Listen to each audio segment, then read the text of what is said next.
Okay, so the first thing we have to do to make bath bombs is we have to sieve out our powders.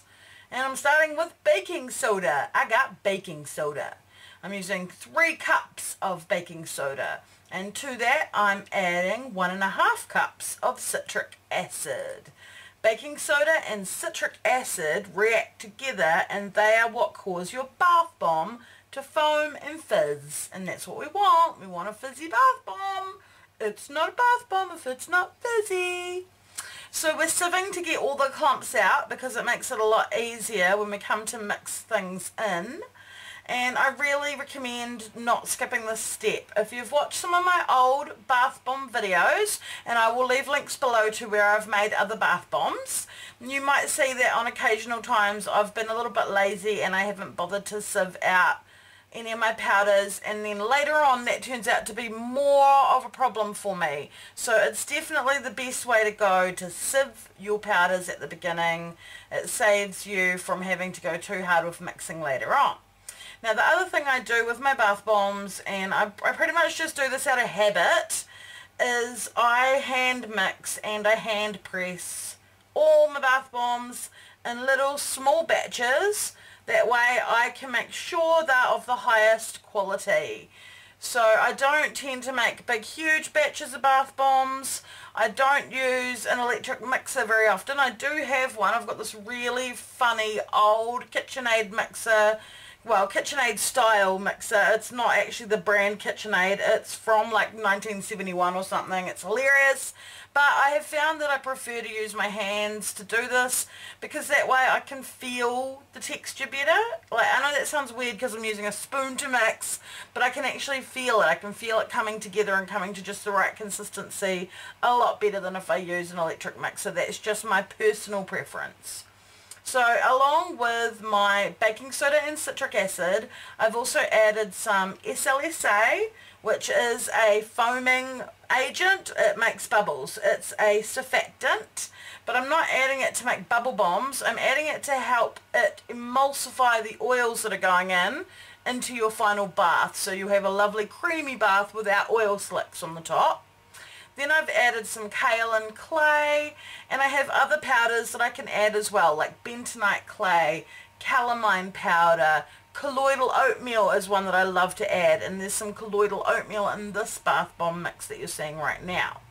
Once I feel happy with how the texture is starting to come together, I get this funny little mixer that I have that every time you press down, it like stirs everything up, and it helps me to break up any clumps that might be there, and then I can have a good feel with my hands.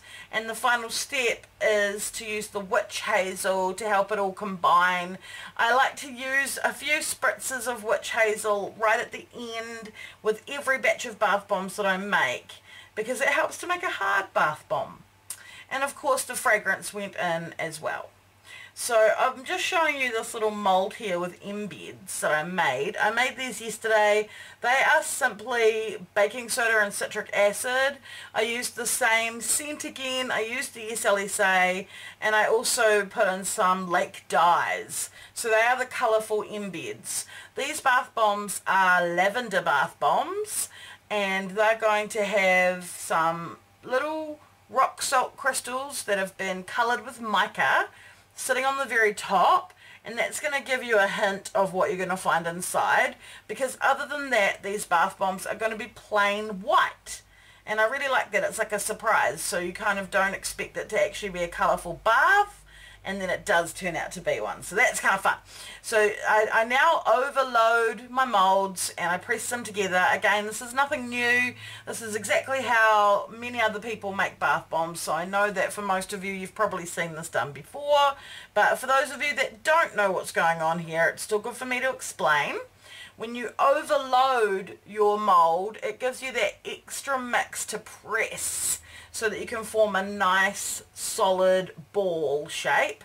I press it together with my hands at first, then I give the mold a really good tap with the spoon to help it release from the bomb, and then I unmold it, and then I leave it to set in a nice warm dry place. So a lot of people say that you can't make bath bombs if there's high humidity because they won't set. Now this is true if you're leaving your bath bombs out in the room where there is high humidity, then yes, you're going to have problems. What I have discovered is you can put your bath bombs in the fridge, or you can put your bath bombs, for my personal favourite, in my hot water cupboard. So I don't know if American people understand what I sort of mean when I say my hot water cupboard, but most of you in New Zealand will know it's just a cupboard, and inside it has shelves, and it also has a big tank. The hot water cylinder lives in the hot water cupboard, and that cylinder is filled with the hot water for the rest of the house. So that cupboard is always slightly warm. It is a very dry place. It is where my kombucha hangs out, and it ferments in there, and it is the best place I have found for me to rest my bath bombs. So I can leave my bath bombs in my hot water cupboard overnight even, and come back and package them the next day, and they are rock hard. I love it. So I'm just going ahead and I'm making a whole bunch of these bath bombs. Like I said at the beginning, I'm using these bath bombs to stock a local cafe. They didn't have anyone doing bath bombs, and they'd seen some pictures of mine and they were like, oh, we'd like to have your bath bombs. So I was like, oh, okay. So that's what's going on here. And I ended up making them 3 cents to have stocked in their shop. They have the lavender, and then they have another one called coconut and lime, and then the love one is called Love Bite. It's like a red one with a red embed, and it smells like berries and cherries and delicious. And I called it Love Bite because it is a mixture of Love Spell and Bite Me fragrances. So I'm going to go ahead now and press a whole bunch of bath bombs and get me some muscles.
So I'm right at the end now of making those bath bombs, and I didn't use up all my embeds, and I had a little bit of powder left. So I thought it would make a fun bath bomb if I just crush up that embed and then sort of mix it a little bit through, add a few of those little salt crystals that I showed you, and then pack them all into this cool, spooky, witchy cauldron, and that will make another bath bomb. So I'm going to put some little plastic spiders into this cauldron.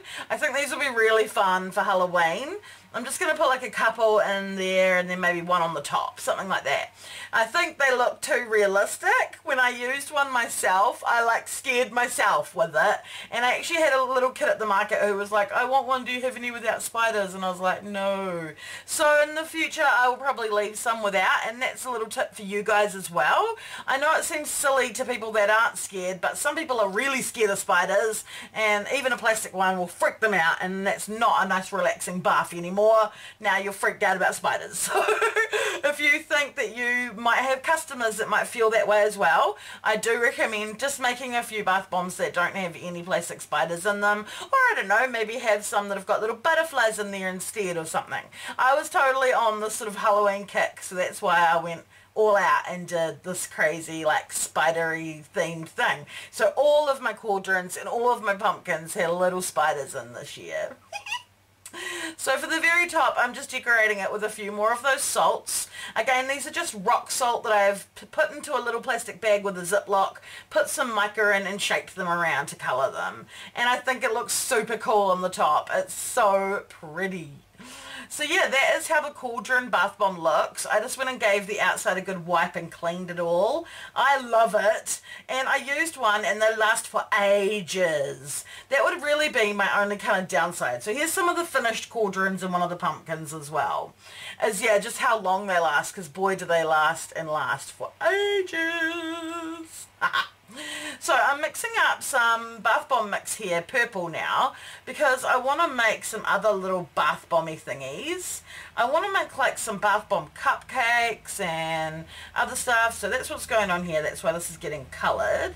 But also you can use this for those embeds to make future projects. So that's what's just gone in there, is a green coloured embed. So this is going to be a lavender and lime cauldron, because there's a little lime embed inside. And as you can see with this one, no spiders inside.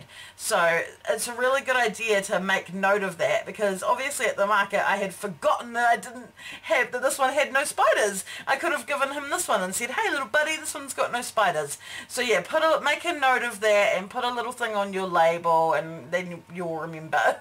For me, I totally forgot. I thought I had put spiders in, because I put spiders in most of them. Here's another one with no spider inside, but there is a spider ring on the very top. Oh, it's really, really fun. I do hope you guys give this a go if you can get your hands on something like this. It doesn't have to be a pumpkin and it doesn't have to be a cauldron. You could use a little plastic cup. I actually found these really cute little plastic science beakers. So I thought I might make some little science experiment bath bombs in some little beakers. And the other plus side to them is they didn't hold as much as these. So the final bath bomb didn't last as long. Like, that was my biggest kind of pet peeve with this, was that it just kept fizzing and fizzing forever. What you could do is you could use half of it in one bath and then half of it in another, but who wants half a bath bomb cauldron sitting around? Not me. So yeah, I really think smaller would maybe be better. So I'm moving on now to batch 2 of the bath bombs for the Azure Cafe, and I'm just going to speed up the whole process of making them for you, so it will go by quicker. Otherwise this whole video would take hours and hours and you'd be bored. So it's the same deal as before. I'm just sieving out those powders and getting everything ready. The only other things that I add to the mix that I might not have mentioned was sweet almond oil and polysorbate 60. So the sweet almond oil and polysorbate 60, they go in at equal amounts. They help everything to bind together, and they also create a really lovely moisturizing final bath. So a lot of people, when they make their bath bombs, they won't include any kind of oil, mostly because, you know, they don't want to activate the powders. They want the powders to fizz and bubble and do all that good stuff in the bath at the end. So by adding a little bit of oil at a time and adding a little bit of polysorbate at a time and mixing the whole time, like I'm doing right here, you end up getting a lovely consistency, and it doesn't activate the powder, as you can see. So you've just got to keep mixing it. This is where having an electric mixer, like a kitchen aid, would be quite handy. You could just be adding a little bit at a time, but as I mentioned, I do like having my hands in there and getting to feel what the consistency's like. So these are the coconut lime bath bombs, and I gotta say I love how these smell. I'm not usually the biggest fan of coconut, but when you punch it up with a bit of lime, it is delicious.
we have the final lavender bath bombs, and they're all just sat out waiting for them to get a little bit firmer before I move them into the hot water cupboard. I don't want to risk squishing them as I carried them through, and it's a lovely warm day here, so I can just leave them sitting out like this for an hour or two until they're firm enough, and then I move them into the hot water cupboard where they stay overnight until I can wrap them the next day. I really, really love how these turned out. They're really big bath bombs, and I think they're gorgeous because they're just the standard round shape. When you throw it in, it moves and spins and dances in the water, and it's really quite spectacular. Here are the Love Bite ones with the red mica coated crystals on top, and I love that red. It's that Bordeaux mica. It's the last of that Bordeaux mica that I got from micamama.com, so I have to go and order some more. It is such a beautiful shade of red, and it really does add a wonderful little pop to the bath bomb and a little hint of what you're going to get inside when you go to use your bath bomb and you end up with either a red bath or a green bath or a purple bath. Oh, I really, really loved making these bath bombs, and I hope you guys enjoyed watching me make these bath bombs. If you did and you want to hit that subscribe button, please do, because I'd love to have you as a member of our StarrSoaps family. We're so close to 6,000 subscribers, and when we get there, I'm going to do a giveaway. So if you want to be in with a chance to win some gorgeous Starr soaps, hit the subscribe button and hang around and feel the soapy love. Okay, see you next week. Bye, guys.